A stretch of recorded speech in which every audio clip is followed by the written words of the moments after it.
ASN yang menyumbang ke Iya, organisasi terlarang akan dikenakan sanksi nih Pak? Sekarang sudah canggih, Wah. kan sudah tidak bisa dibohongin lagi. Semua aliran kita transfer kemana saja bisa dilacak. Itu milenial masa kini lah. Ketertarikannya terhadap menjadi PNS itu masih tinggi atau enggak? Itu hampir 4 juta loh. Hampir 4 juta? Iya. Yang masuk berapa? Padahal alokasinya hanya 150.000. Mas Yas ingat ya, putrinya Pak Presiden, Pak Jokowi, gagal tes yang nggak bisa masuk. Assalamualaikum warahmatullahi wabarakatuh. Waalaikumsalam. Kali ini kita kedatangan tamu yang sangat terhormat. Wah, ini Bapak Menteri Pendayagunaan Aparatur Negara dan Reformasi Birokrasi Pak Cahyokumolo. Apa kabar Pak? Kabar baik, salam sehat. Terima kasih Pak Cahyo. Ini terima kasih sekali atas kehadirannya. Tapi ini karena kita kan sudah jaga jarak Pak, sudah lebih dari 1,5.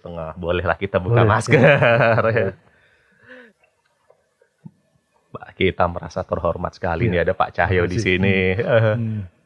Beliau pengalamannya sudah banyak banget. Anggota DPR 3 periode, 4 periode? 6. Oh, 6 periode Pak? Ya. Wah, Mendagri pernah merangkap Wakil Ketua Kompolnas, Kepala Badan Nasional Pengelola Perbatasan, pernah jadi PLT Menkumham, Sekjen PDIP, Ketua Tim Pemenangan Jokowi JK 2014, dan pernah jadi Ketum KNPI. Ya. Banyak sekali Pak ya. Udah pengalamannya kemana-mana. Tapi saya ingat waktu itu Ketum KNPI zamannya papa saya Pangdam atau di Bais gitu ya Pak ya? 90-an ya? Dir-A Bais. Dir-A Bais ya? Iya. Karena untuk persyaratan maju ketua umum harus lapor dulu ke Dir-A, Dir-B, Dir-C. Bais. Ya. Dulu kan harus istilahnya litsusnya atau di situ ya, litsusnya. Jadi ketemu di situ ya. Iya. Sama Pak Agum Dirbe-nya. Oh, Pak Agum juga ya? Ya, Pak Agum Dirbe. Ya. Dirbe-nya Pak Monang. Oh, Pak Monang Siburian. Siburian ya. Oh, orang PKPI juga beliau. Iya. Tiga-tiga kepercayaannya Pak Tri Sutrisno sama Pak Beni zaman dulu itu. Iya ya. Panglimanya Pak Tri, terus Menhanya Pak Beni. Menpan juga Pak TB Silalahi orang PKPI loh Pak. Ya. Tapi dari segini banyaknya jabatan mana yang paling enak sih Pak? Saya kira sama saja bagi saya. Sama aja kalau ya. sudah diberi tugas yaitu amanah yang harus kita laksanakan dengan bertanggung jawab itu aja.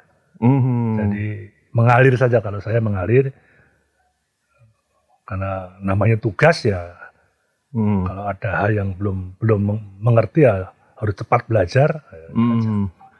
Tapi saya pernah baca-baca di artikel mengenai gaji DPR tunjangan 260 juta per bulan. Sekarang Pak Cahyo gaji menteri kembali ke 18 juta per bulan gitu. Tapi ada artikel juga yang bilang gaji Pak Cahyokumolo disumbangkan untuk wakaf 35 tahun jadi pejabat negara. Ya, saya kira kalau gaji pokok itu sama ya. DPR juga gajinya 5-6 juta. Menteri juga 19 juta. Tapi ada tunjangan kinerja, ada uang kunjungan kerja, uang reses, sampai uang apa-apa sehingga itu bisa besar ya. Dan saya semenjak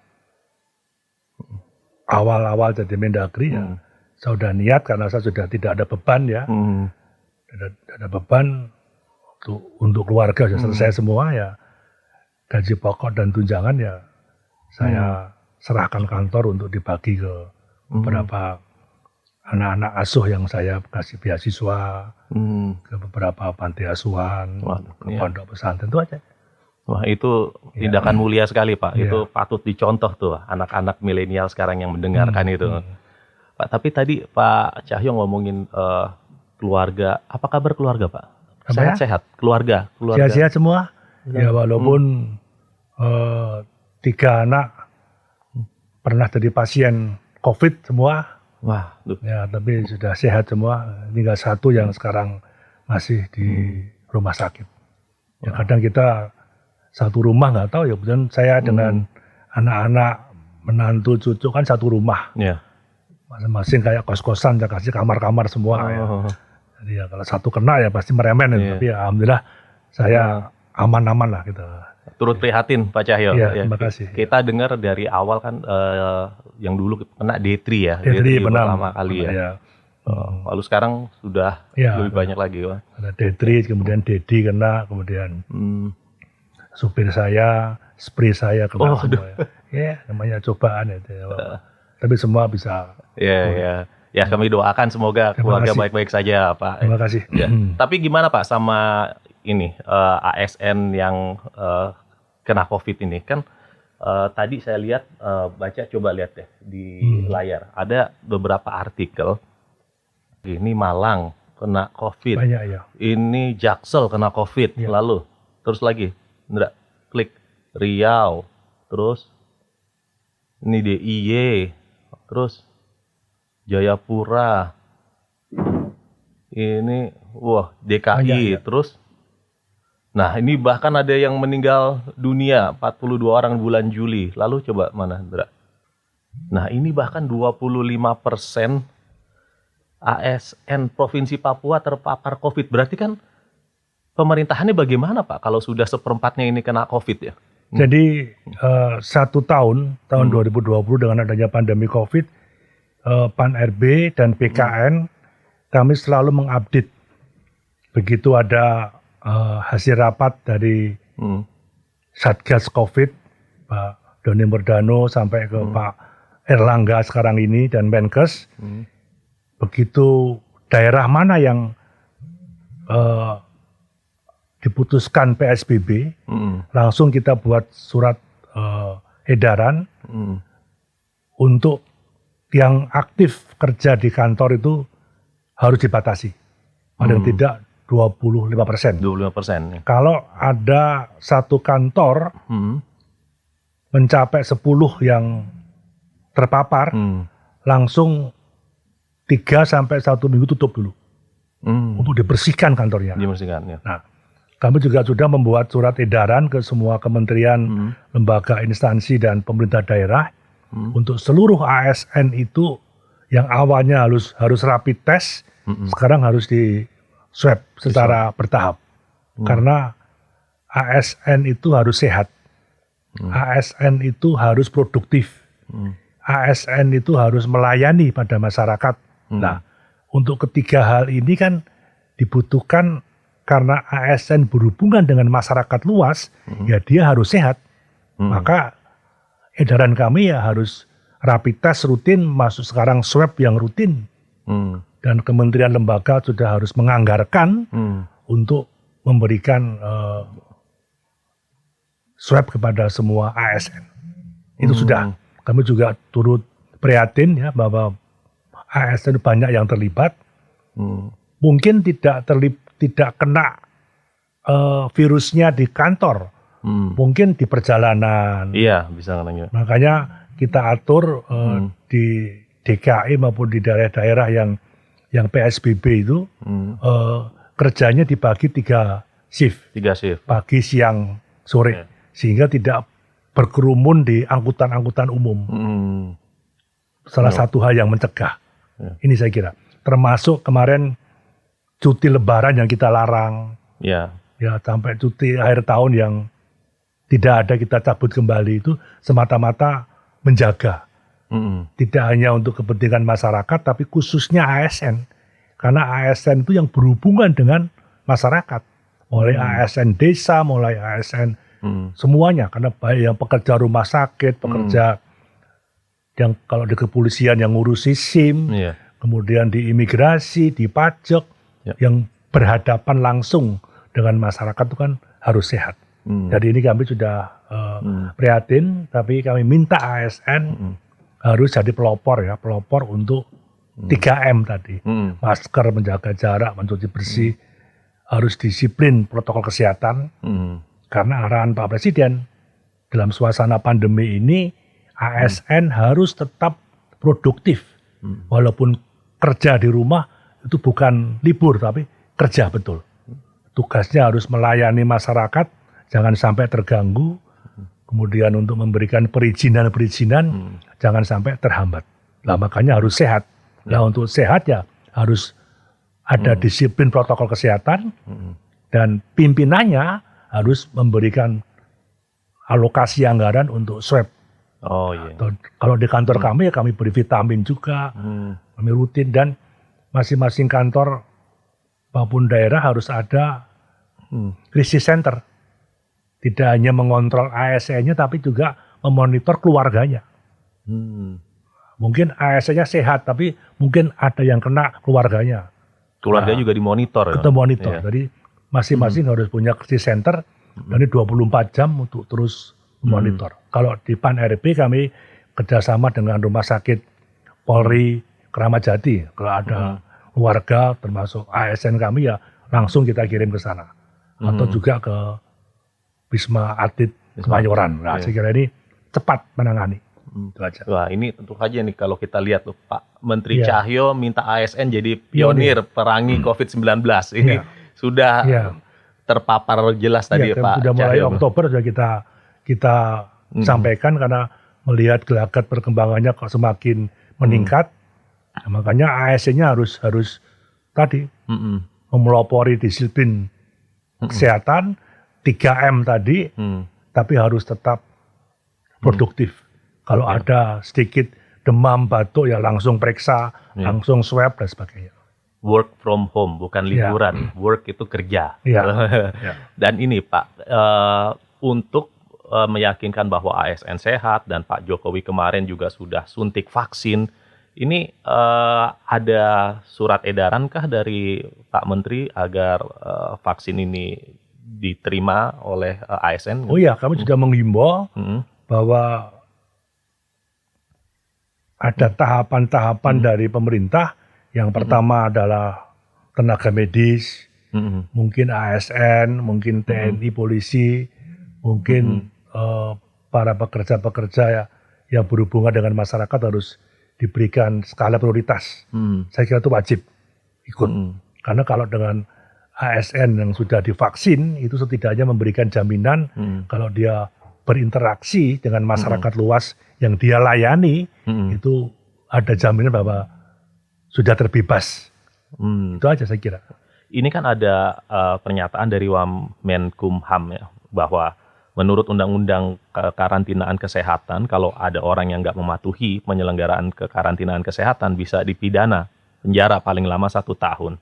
Dan Pak Menkes Budi Gunadi juga bilang kalau orang udah terima SMS wajib vaksin, kalau nggak bakal ada konsekuensi hukum. Iya. Kalau Pak Menteri sendiri untuk ASN gimana Pak? Kalau misalnya ada yang menolak vaksin atau bahkan ada yang bilang ngapain divaksin itu, sanksinya bagaimana Kami Pak? monitor ya, kalau memang ada ASN yang bermain medsos, menolak ya, atau kalau tidak memberitakan hal yang tidak benar, ya saya kira ada teguran, ada sanksi. Sama juga kalau dia sudah di SMS, sama. Anak saya dokter, begitu dia dapat SMS, jadi otomatis dia harus vaksin. Ada teman-teman yang sudah ini wajib, ya harus wajib, karena kan sudah dibagi. Bahwa tenaga medis duluan, kemudian nanti ASN, kemudian TNI, Polri, mungkin nanti para supir-supir, pilot, masinis, atau pekerja-pekerja yang ada di rumah sakit, di perpajakan, di urusan-urusan SIM, urusan-urusan paspor. Nah, ini kan saya kira kan akan berhubungan langsung, tidak online lah. Itu saya kira harus ikut mekanisme ini. Sanksi banyak ya Pak ya? Sanksi banyak. Ada mungkin non-job atau tidak Bisa. promosi? Non-job bisa turun pangkat. Ini kan karena ASN kan disumpah ya, bahwa disiplin kepegawaian itu ada. Kalau ada perintah dari atasan ya, ASN itu harus tegak lurus. Apa perintah bupati, apa perintah camat, apa perintah kepala desa, apa perintah gubernur, apa perintah menteri, apalagi sudah perintah dari presiden. Harus tegak lurus, semuanya harus mengikuti. Dan juga membantu menggerakkan dan mengorganisir keluarganya dan masyarakat lingkungannya untuk disiplin protokol kesehatan. Jadi ASN itu kan panutan. Dia harus ikut sama-sama TNI, Polri yang ditugaskan oleh Bapak Presiden ya menggerakkan dan mengorganisir tadi. Mengingatkan. 4,2 juta PNS harus mendengar ini, harus menonton ini. Hati-hati kalau ada yang menolak vaksin, Pak Cahyo akan tegas.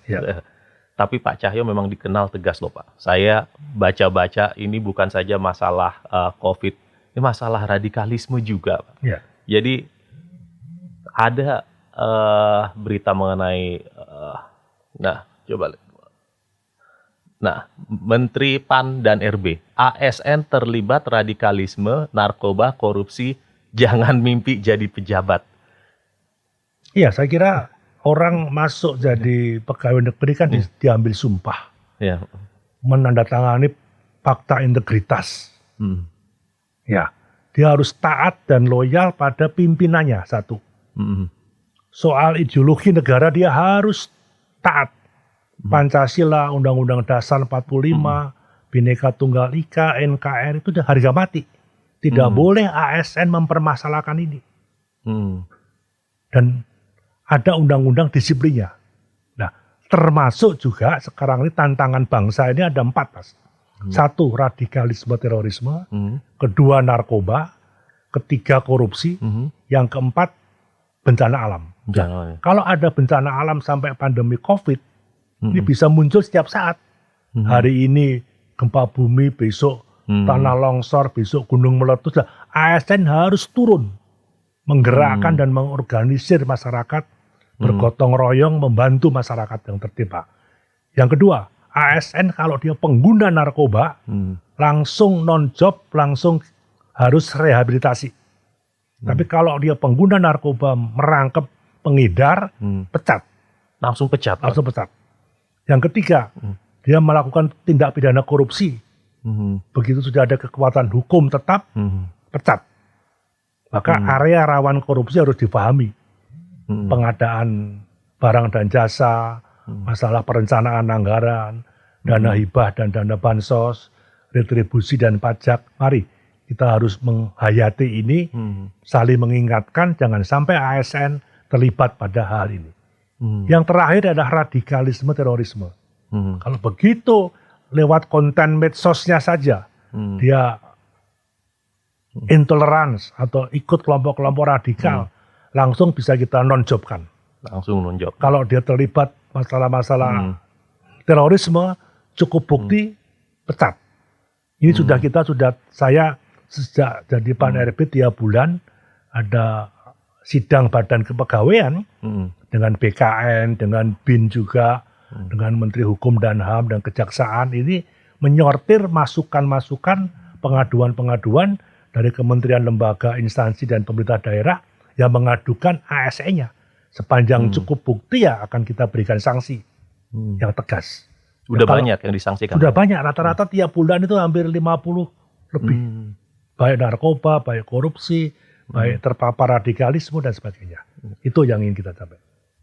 Coba, tadi ngomongin radikalisme Pak, ini berarti artinya benar bahwa ASN nggak boleh terlibat organisasi terlarang termasuk FPI juga ya Pak? Iya, jadi ASN itu tidak boleh terlibat baik secara aktif maupun tidak, atau simpatisan atau pendonor organisasi yang dilarang, FPI, HTI, termasuk tidak boleh mengikuti ormas-ormas atau organisasi partai yang dilarang kayak PKI, paham-paham ajaran Marxisme, itu nggak boleh. Ya jelas, kalau sampai terlibat pasti akan ada sanksi ya. ASN yang terlibat organisasi FPI bakal dipecat. Karena tadi kami ketemu dengan PPATK, banyak loh ASN yang ikut terlibat pendonor organisasi-organisasi yang sudah dilarang. Harusnya nggak boleh tuh. Dia tunggal, dia setia dan taat pada pemerintah yang sah. Jadi Pak Cahyo udah tahu ya siapa? Tahu kalau pemerintah sudah melarang jangan terlibat di FPI atau di HTI, ya nggak boleh. Jangan ikut-ikut PKI, ya nggak boleh. Saya kira kita harus tegas, ini kan sudah final masalah ini. Apapun yang diputuskan oleh pemerintah pusat, ASN termasuk di dalamnya TNI Polri, ya harus loyal, harus taat. Kalau tidak ya ada sanksi disiplin. Karena ada undang-undang yang menerapkan sanksi-sanksi ini. Mulai non-job, mulai turun pangkat, sampai pemberhentian. Ada aturannya. Nah, makanya kami mengingatkan kembali pada ASN, kamu jadi pegawai negeri disumpah loh. Teken fakta integritas. Yang kedua harus taat, setia, dan loyal pada apapun keputusan pemerintah. Nah, kalau menyimpang ya tetap kena sanksi. Itu yang kita mulai perketat sekarang ini.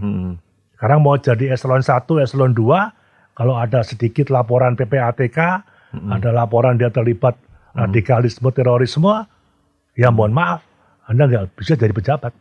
Wah, itu 4,2 juta PNS sekarang. Kan sulit kita mendeteksi, makanya kami minta pada PPK pimpinannya untuk memonitor. Nah, kami sekarang dengan BKN sudah mempersiapkan database kepegawaian. Itu database itu kayak ASN no radikal itu Pak? Itu aplikasinya ya? Ada aplikasinya. Kita sudah kerjasama dengan 11 kementerian lembaga, termasuk BIN, termasuk BNPT. Ya, kalau ada pengaduan, ini kan harus ada pengaduan loh. Ada pengaduan, kemudian dicek kebenarannya. Kalau memang dia benar ya harus kita beri sanksi. Jangan orang-orang ini malah diberi kesempatan naik pangkat. Nanti kan akan repot itu aja. Pokoknya ASN itu harus mengikuti apa keputusan dari pimpinan. Kalau sudah di pusat melarang, ya sampai bawah juga harus diikuti.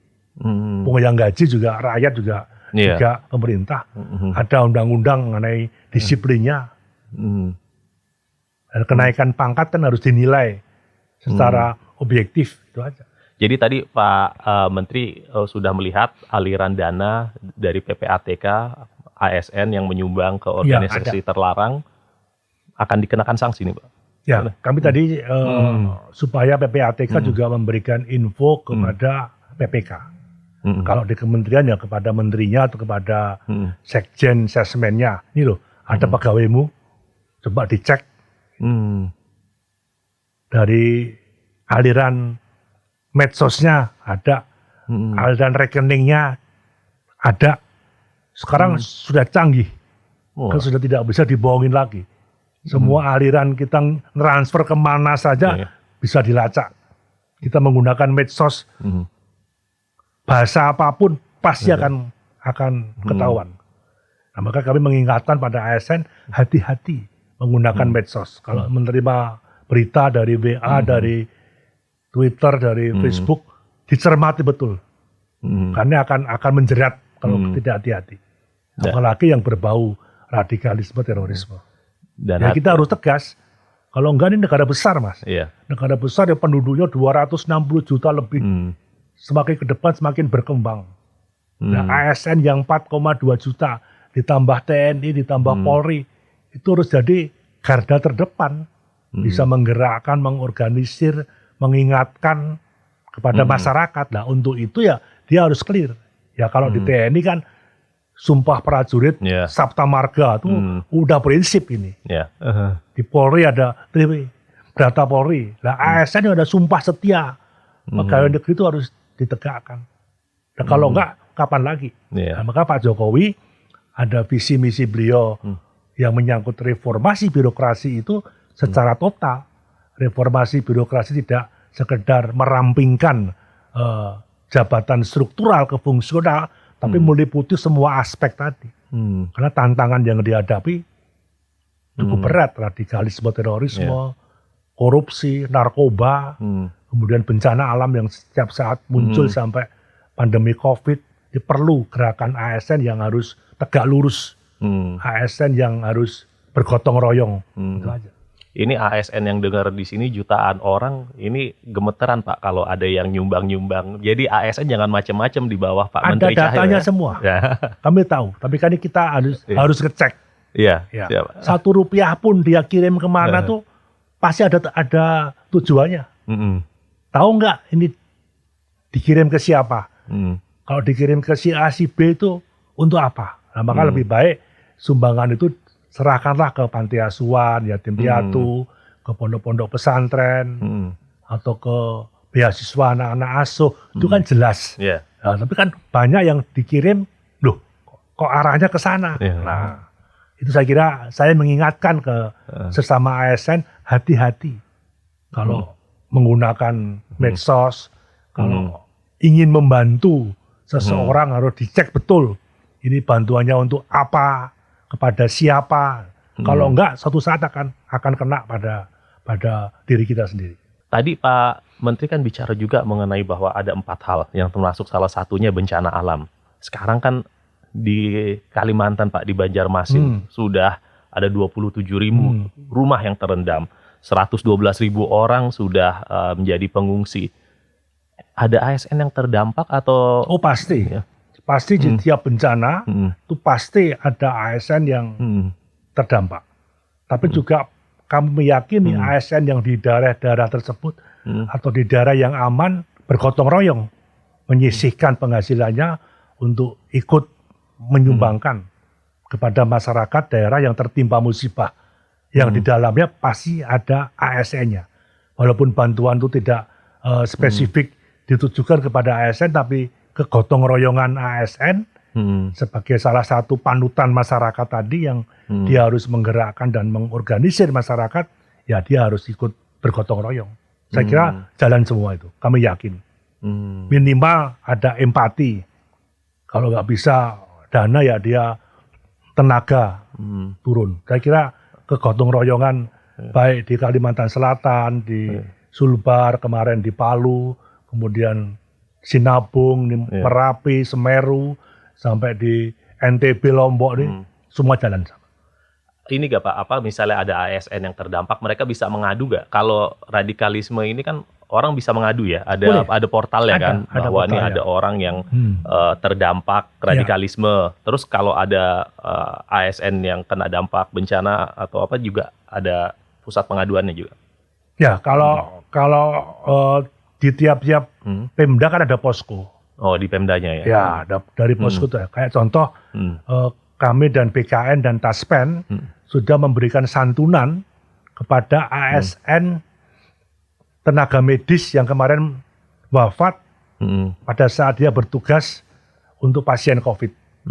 Begitu meninggal, BKN menaikkan pangkat, bertanya, tapi juga langsung Taspen memberikan santunan. Cukup besar saya kira. Itu yang sekarang sudah mulai diinstruksikan oleh Pak Presiden untuk semuanya, mulai petugas medis, mulai petugas ambulans segala, mulai laboratorium. Tapi yang ASN khusus sudah ditangani oleh Taspen, Pan-RB dan BKN terpadu. Kalau pegawai swasta di Depnaker, saya kira itu jalan itu aja. Kalau aduan-aduan itu banyak Pak, misalnya yang tadi kalau kembali lagi ke radikalisme itu banyak orang yang mengadu bahwa orang ini terpapar radikalisme ini. Tidak begitu banyak, tapi ada ya. Nah, maka 11 kementerian lembaga yang dikoordinir oleh Badan Cyber dan Kominfo ini itu juga mengecek betul ini pengaduan harus didukung oleh data yang valid. Benar atau enggak gitu ya. Sama juga ASN yang terlibat mendukung pasangan calon di pilkada.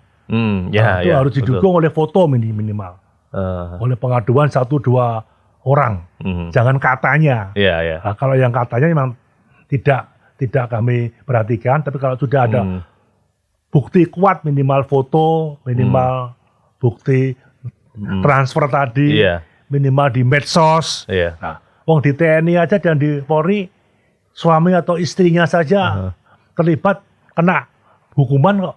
Istrinya main medsos, anggota TNI-nya kena hukuman. Nah, ini ASN juga harus sama. Dia harus mendisiplinkan keluarganya, lingkungannya. Kalau kemarin ASN nggak boleh cuti lebaran, ya jangan ASN-nya aja, termasuk keluarganya, termasuk tetangganya diingatkan, jangan mudik ya. Nah, gitu aja kira.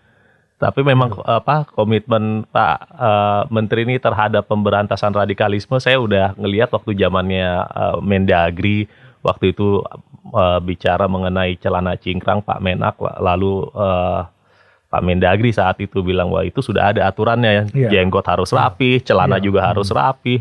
Waktu jadi PLT Menkumham juga ada pegawai ASN di Balikpapan, upload konten kebencian anti Pancasila. Pak Cahyo jadi PLT Menkumham langsung dinonjob kan, Mbak? Iya, langsung. Karena ya nggak ada tawar-menawar, Pak ya? Nggak ada, karena cukup bukti kok. Kalau sudah ASN hal-hal semacam itu didiamkan, ya repot ini. Saya waktu Mendagri membubarkan HTI karena jelas dia melanggar ideologi negara. Orang beragama boleh. Melakukan syariat-syariat keagamaan tuh silahkan.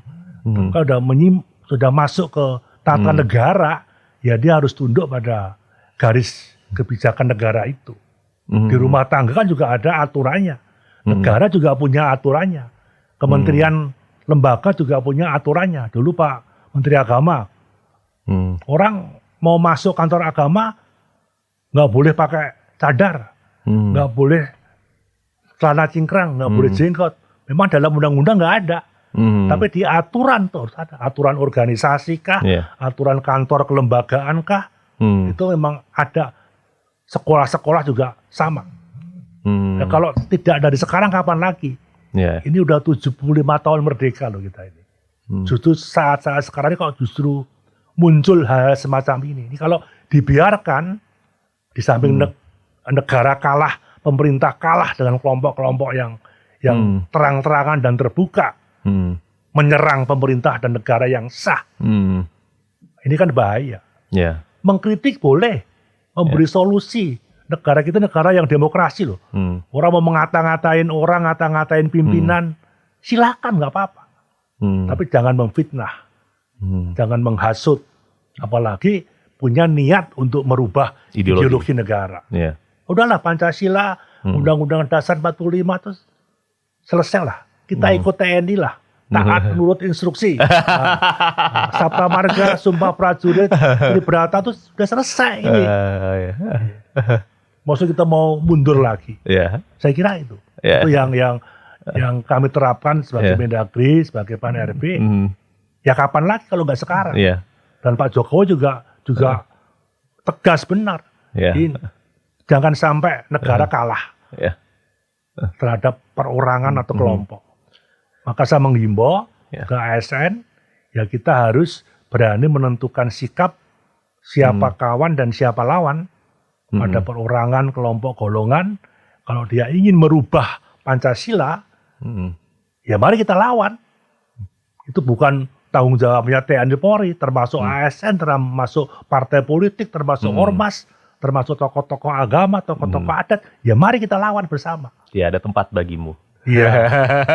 Tapi tadi singkatannya lucu juga Pak, TNI turut nurut instruksi. Ya, taat nurut instruksi. Saya sebagai menteri saya harus taat apa yang diperintah oleh Presiden. Karena saya pembantu Presiden. Saya sebagai anggota partai harus taat pada apa yang menjadi garis kebijakan ketua umum partai. Itu aja. Mas sebagai ketua umum partai ya, apapun anggota pengurus juga harus taat pada instruksi ketua umum. Nah itu dengerin tuh, anggota partai PKPI. Iya, saya kira. Kalau enggak ya bagaimana? Itu aja. Baik. Tadi bicara mengenai arahan Pak Presiden. Ada arahan Pak Presiden juga mengenai pemangkasan eselon 3 dan 4. Itu sudah sampai mana ya Pak Menteri? Nah, reformasi birokrasi kan masuk visi misi Pak Jokowi. Tujuannya bahwa kementerian, lembaga, dan Pemda ini harus memangkas birokrasi yang panjang menjadi pendek. Pengambilan keputusan, kebijakan-kebijakan, memberikan pelayanan kepada masyarakat, memberikan perizinan investasi harus diperpendek. Nah, makanya leadernya itu ada di eselon 1 dan eselon 2. Jabatan-jabatan struktural di eselon 3, 4 itu dijadikan fungsional. Untuk tadi memperpendek pengambilan keputusan, mempercepat melayani publik. Nah, 1 tahun saya di Pan-RB, saya dengan BKN dan didukung oleh seluruh menteri dan sekjen, sesmen, sestama, kementerian, lembaga dan Pemda, sampai akhir Desember sudah mencapai hampir 86%. 86%. Ya. Tinggal sisanya ini akan kita perkuat paling lambat pertengahan tahun. Karena masing-masing kementerian, lembaga dan instansi nggak bisa sama. Pan-RB dengan Kementerian Pertahanan beda. Karena di Kementerian Pertahanan ada TNI-nya. Ya tentunya secara spesifik berbeda. Kemudian kita jaga jangan sampai nanti setelah struktural dirubah menjadi fungsional, rasanya masih rasa struktural. Rasa struktural. Padahal Pak Jokowi sudah tegas dengan pengalihan jabatan ini tidak mengurangi pendapatan. Tetap dijamin kaderisasi, sistem meritnya. Mereka nggak kehilangan uang ya Pak? Tidak kehilangan, malah justru mungkin tambah. Nah, saya kira ini yang ditegaskan oleh Pak Presiden. Maka reformasi birokrasi ini jangka pendek dengan adanya Undang-Undang Cipta Kerja selesai ya memperkuat itu. Karena tujuannya kan jelas tadi, mempercepat perizinan, mempercepat pelayanan publik, membangun birokrasi yang simple, yang smart, birokrasi yang cepat mengambil keputusan. Maka kalau kemarin kita mendengar dalam tanda petik teguran keras Pak Presiden di kabinet itu kan semata-mata kok lamban toh, kok nggak berani mengambil keputusan toh. Nah, padahal yang dibutuhkan masyarakat itu cepat mengambil keputusan di tengah-tengah adanya krisis pandemi COVID ini. Sehingga Menteri Keuangan juga dengan cepat untuk mengalokasikan anggarannya untuk mempercepat memenuhi infrastruktur kesehatan dan bantuan sosial. Nah, ini yang diinginkan oleh Pak Jokowi. Jadi reformasi birokrasi masuk dalam sistem visi misi itu karena kuncinya semua negara ini bisa jalan dengan baik kalau birokrasinya cepat tanggap, cepat mengambil keputusan, berani membuat inovasi-inovasi yang memberikan pelayanan yang terbaik kepada masyarakat. Kita kalah loh dengan Vietnam. Nah, makanya untuk mengejar tadi Pak Jokowi terus dalam setiap sambutan beliau percepat pelayanan masyarakat. Itu kalah dalam hal apa dengan Vietnam? Pelayanan masyarakatnya, iya, inovasinya. untuk investasinya. Investasi, ya, contoh. Apalagi dengan Singapura, yang kecil birokrasinya, tapi dia bisa membuat jaringan. Nah, ini yang diinginkan. Ini negara besar, negara kepulauan, negara majemuk, yang jumlah ASN-nya kita belum tahu berapa yang nanti dibutuhkan, kebutuhannya berapa.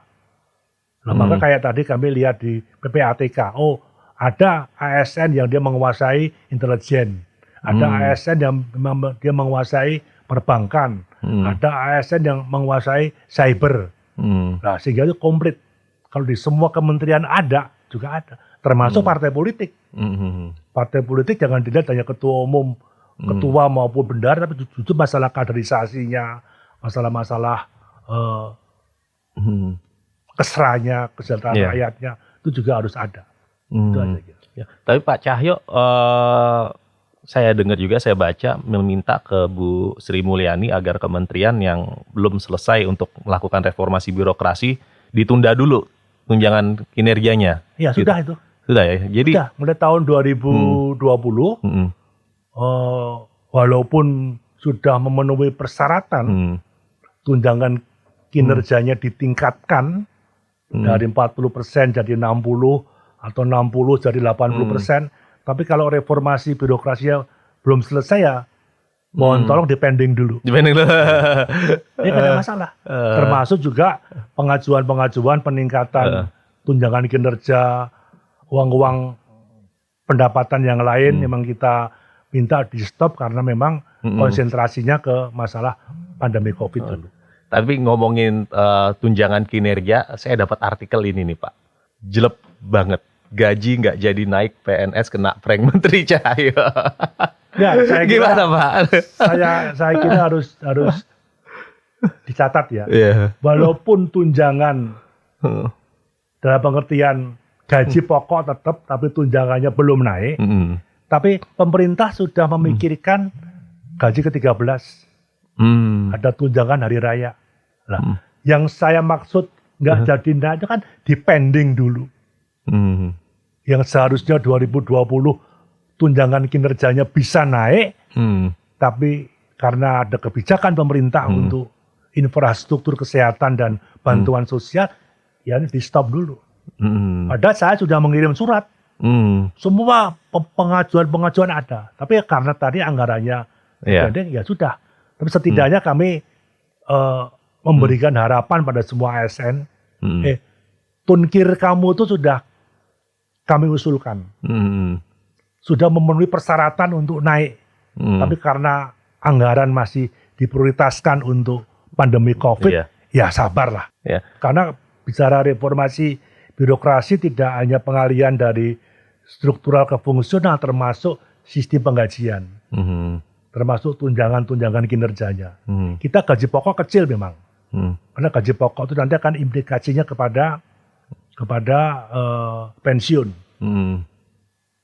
Samalah pangkat jenderal ada jabatan besar tunkirnya. Begitu pangkat jenderal nggak punya jabatan kecil, ya gaji pokok aja. Gaji pokok saja. Nah inilah. Nah, kami ingin dengan Ibu Menteri Keuangan yang tunjangan-tunjangan ini bisa dioptimalkan, sehingga penerimaan itu akan bisa lebih. Tapi kan tadi tertunda. Iya. Tapi ngomongin ini pendapatan PNS sekarang ini kan. Ini Pak, orang-orang biasanya mau masuk PNS karena ada financial security, bahwa dia aman. Milenial sekarang banyak yang misalnya sudah interestnya ke startups, jadi gamer, jualan kopi, jualan kaos, sepatu, bahkan ada yang jadi YouTuber. Ya. Jadi saya sampai ikut-ikutan juga saya jadi YouTuber. Kalau menurut Pak Cahyo, walaupun ada tren yang berbeda seperti itu, milenial masa kini lah, ketertarikannya terhadap menjadi PNS itu masih tinggi atau enggak? Yang mendaftar CPNS tahun 2019 itu hampir 4 juta loh. Hampir 4 juta? Iya. Yang masuk berapa? Padahal alokasinya hanya 150.000. Dan itu 80% itu milenial. Lulusan SMA, lulusan sarjana. Jangan salah. Karena tadi orang masuk jadi PNS itu otomatis dia terima gaji pokok itu minimal 2 juta dapat. Belum tunjangan-tunjangan. Itu bisa di atas sampai 5 lebih. Kalau daerah kayak DKI yang PAD-nya tinggi, orang masuk pegawai langsung bisa di atas 10 juta. Jadi kalau Mas katakan milenial nggak minat, justru tidak. Justru milenial itu minat banget jadi PNS. Hanya karena terbatas kebutuhan yang ada dari 4 juta tadi, yang diterima hanya 150.000. Ini masalahnya. Iya. Yang sekarang 4,2 juta, itu yang 1,6 juta itu tenaga administrasi. Yang ini mau dialihkan oleh Pak Mendiknas, tenaga guru mulai tahun depan akan diambilkan dari P3K yang memang dia ahli mengajar sesuai bidang tugasnya. Ini yang kita inginkan. Jadi guru ya guru. Jangan jadi guru harusnya karier tertinggi dia adalah kepala sekolah, tapi dia meloncat jadi camat, jadi kepala dinas. Nah ini yang nggak boleh. Ini yang sudah dikonsepkan oleh Pak Nadiem, sudah disetujui oleh Ibu Menteri Keuangan dan Bappenas. Ya, karena visi misi Pak Jokowi meningkatkan kualitas sumber daya manusia, ya pengajarnya ini lebih diutamakan. Sekarang aja termasuk tenaga pengajar, dokter-dokter, perawat yang kerja di Papua kan banyak yang lari. Walaupun mungkin penghasilannya ditingkatkan, tapi karena geografis yang tidak memungkinkan, jadi malas. Jadi kan harus dicari jalan keluarnya. Kalau perlu dikasih gaji 2 kali, dikasih tunjangan 3 kali supaya dia betah dengan sistem kontrak. Kamu saya kontrak ya, kerja di pedalaman Papua. setahun ya, oke. Kalau kamu dalam setahun kamu banyak bolosnya, ya stop, berhenti. Ya, harus adil ini. Iya, iya. Karena setiap PNS harus sama dengan TNI Polri, ditugaskan di mana ya harus siap. Jangan milih di Jawa saja. Biasanya kan begitu. Iya, di pelosok juga sama. Tapi untuk ini Pak, untuk masuk tadi Pak Cahyo bilang dari 4 juta yang lamar 150.000. Itu kan berarti susah banget masuknya Pak. Susah. Kompetitif. Kalau dulu kan, ya nggak tahu sekarang. Dulu kalau mau masuk begitu-begitu harus ada orang dalam. Sekarang gimana Pak? Sekarang tes terbuka. Tes terbuka kan? Mungkin Iya. Mas Yas ingat ya, putrinya Pak Presiden, Pak Jokowi, gagal tes yang nggak bisa masuk. Sekarang nggak ada KKN. Memo-memo nggak ada. Istilah orang dalam nggak ada lagi Nggak Pak. ada. Terbuka semuanya. Bayangkan, putri presiden saja nggak bisa masuk. Sama juga sekarang di Akmil, di Akpol, juga langsung tes, gagal langsung drop, langsung diumumkan. Nilaimu ini, hasil psikotesnya ini, hasil tes jasmaninya ini. Sama juga karena BKN sebagai panselnya sudah terbuka juga. Sistem komputer. Jadi dari 4 juta tersaring 150, kami yakin ini sudah lewat proses yang sangat-sangat transparan.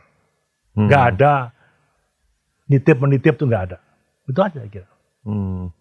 Jadi memang kalau mau masuk ASN udah nggak zaman lagi lah sekarang titip-titipan. Iya.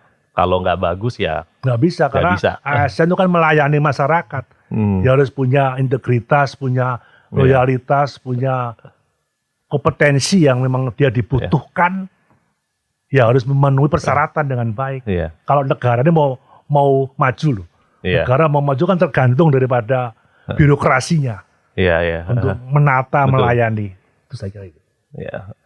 Dan ini saya juga baca berita baik nih Pak. Katanya Komisi Aparatur Sipil Negara KASN memberikan nilai sangat baik untuk Kementan RB karena bisa mengimplementasikan sistem merit.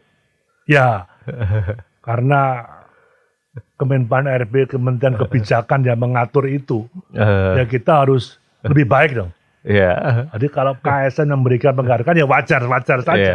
Karena untuk kita mentransformasikan kepada kementerian lain, ya kita sendiri harus baik. Iya. Ya, maka kami sekarang surat masuk nggak perlu ada disposisi. Lewat handphone saja, oh ini langsung ke menteri, oh ini langsung ke Pak Dia sebagai eselon 1 atau eselon 2, langsung dibikin. Jadi nggak ada model disposisi menteri ke sekjen, sesmen, ke dirjen, ribet lah gitu ya, nggak ribet.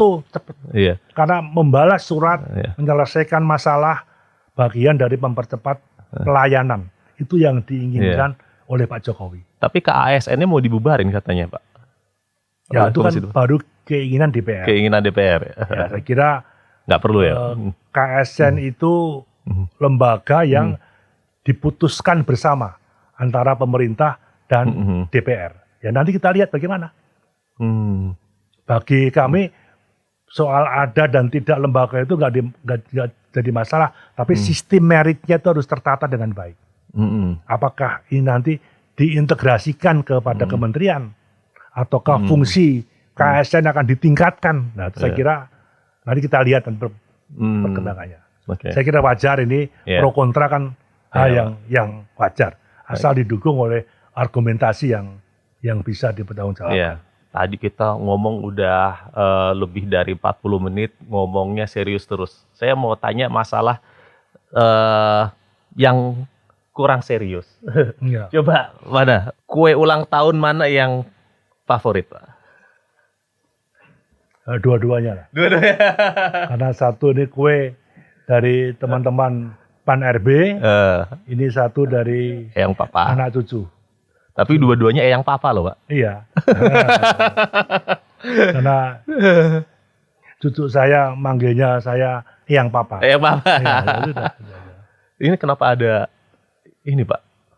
Macan nih.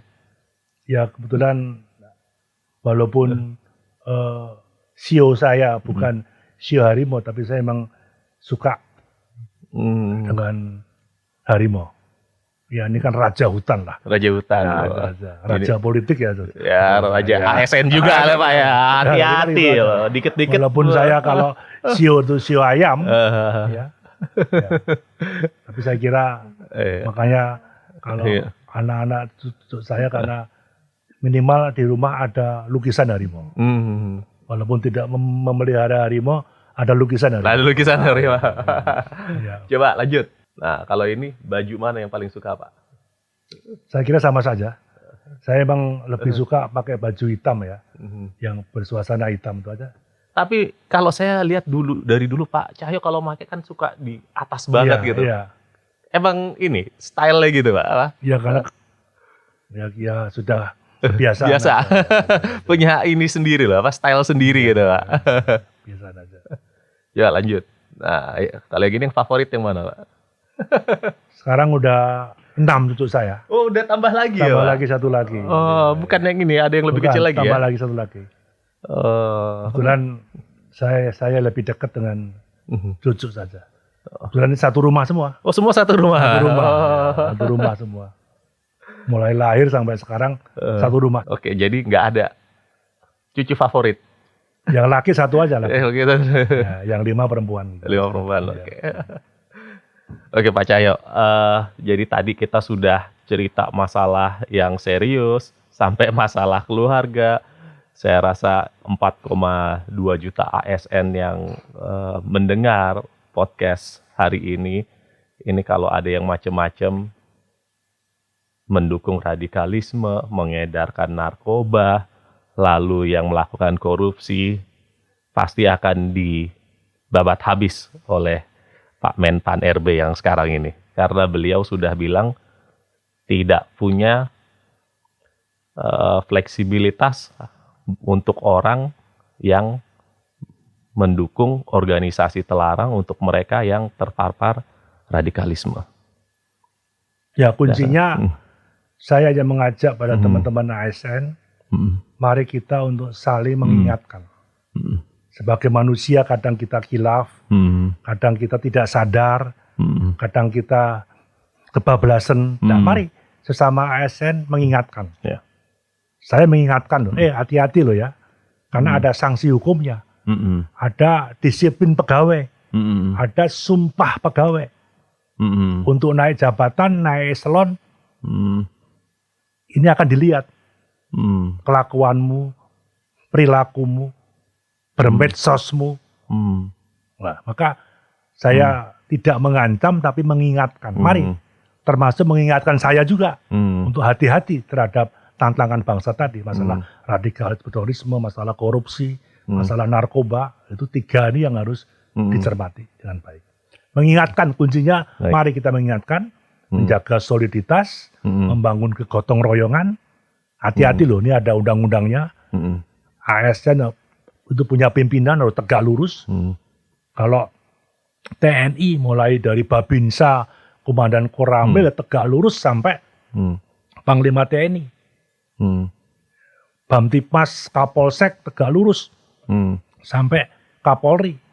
Kajari sampai Jaksa Agung. Lah, kepala kelurahan, kepala desa, perangkat desa tegak lurus sama apa yang menjadi perintah Bapak Presiden. Siapapun presidennya, dari partai manapun presidennya, ASN-nya harus solid, tegak lurus dan harus profesional. Itu aja saya kira. Satu lagi Pak kalau boleh. Yang nonton ini banyak juga dari kalangan milenial. Ya. Menurut Pak Menteri, kenapa para milenial sekarang ini perlu untuk menjadi ASN? Ya, saya kira buat adik-adik milenial ya, bekerja, mendapat tugas dimanapun itu adalah amanah. Silakan. Tetapi juga harus dilihat, kalau adik-adik dari milenial punya kompetensi yang cukup sesuai bidang tugasnya yang itu bisa disumbangkan tenaga dan pikirannya di birokrasi, mari masuk ke ASN. Saya kira penghasilan ASN dengan tadi ada gaji, ada tunjangan-tunjangan, ada uang rapat, ada lamsam, ada uang kunjungan kerja, dan lain, saya kira juga nggak kalah. Tapi Kompetitif. kalau memang bidangnya bidang di swasta, ya silakan. Nah, tapi saya kira juga jangan lupa dari 4,2 juta yang sekarang ASN, 4 juta kemarin yang daftar tuh sebagian besar juga kalangan milenial. Saya kira birokrasi kita butuh orang-orang yang punya kompetensi, punya kemauan, masih muda kan dengan masih muda dia sudah masuk di pegawai negeri, masa kerjanya kan panjang, kesempatan berkarier, kesempatan mendapatkan kedudukan itu akan bisa tumbuh. Terima kasih sekali Pak Cahyo, Pak Menteri PAN RB, dan para milenial yang mendengarkan hari ini. Jika Anda memang ingin berkontribusi untuk bangsa dan negara, silahkan daftar CPNS. Wassalamualaikum warahmatullahi wabarakatuh. Waalaikumsalam.